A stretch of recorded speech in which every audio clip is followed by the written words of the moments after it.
give us an explanation. And at the end of the day, he's going to have to give an explanation to somebody who's much higher than us.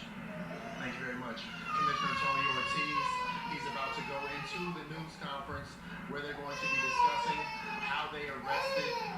Okay, they're going to be discussing how they arrested Markeith Floyd, but we're going to go ahead and toss it back to Marla for a little Q&A. All right, John, as we let Commissioner Ortiz go there, I want to ask you a couple of quick questions, and before I do, John, I want to let our audience know just as soon as that press conference begins, John and I will break away and take you to it live from start to finish.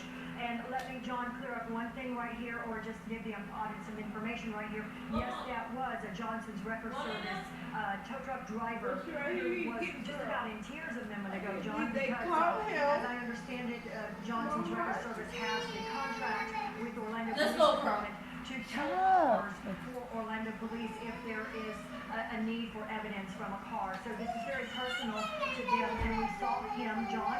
We also saw Commissioner Patty Shan, who told us there is a lot of fear out there in Orlando that has now been abated. We also heard from Commissioner Regina Hill. John, you spoke with Commissioner Regina Hill at length. We'll hear more about what she said in just a moment. We're going to go now to the press conference at the Orlando Police Department at the Orange County Jail, rather. Let's listen in as they assemble.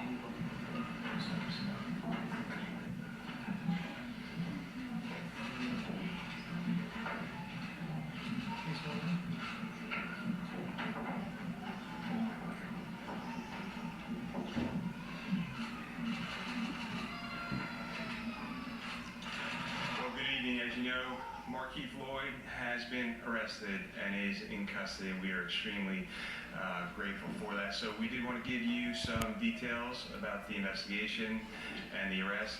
So approximately 7 p.m. tonight, members from the Orlando Police Department, the Orange County Sheriff's Office, Metropolitan Bureau of Investigation, Florida Department of Law Enforcement, and the U.S. Marshal's Office located Markeith Floyd at 1156 Lescott Lane in Carver Shores. The house was surrounded. A SWAT call-out was initiated. Before SWAT team arrived, Markeith did try to escape out the back sliding glass doors. He was confronted by Orlando police officers. He ran back inside the house and then subsequently came out the front door. When Markeith Floyd came out the front door, he was wearing body armor and he had 2 handguns in his possession. One of those handguns carries a 100-round drum, so capacity for carrying 100 rounds. So when he came out the front door, he threw those 2 handguns to the ground. He was taken into custody. He did resist arrest.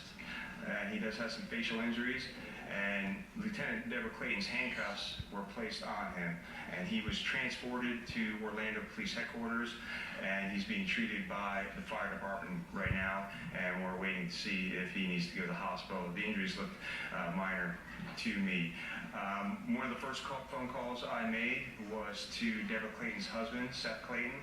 I told him about the arrest, and he was relieved and happy, but also upset to know that he was arrested right around the corner from Deborah's mother's house.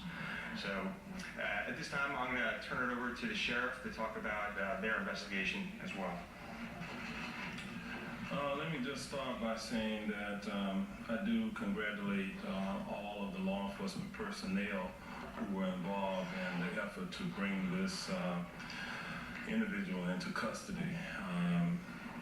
It's somewhat bittersweet for us, obviously, especially since we just come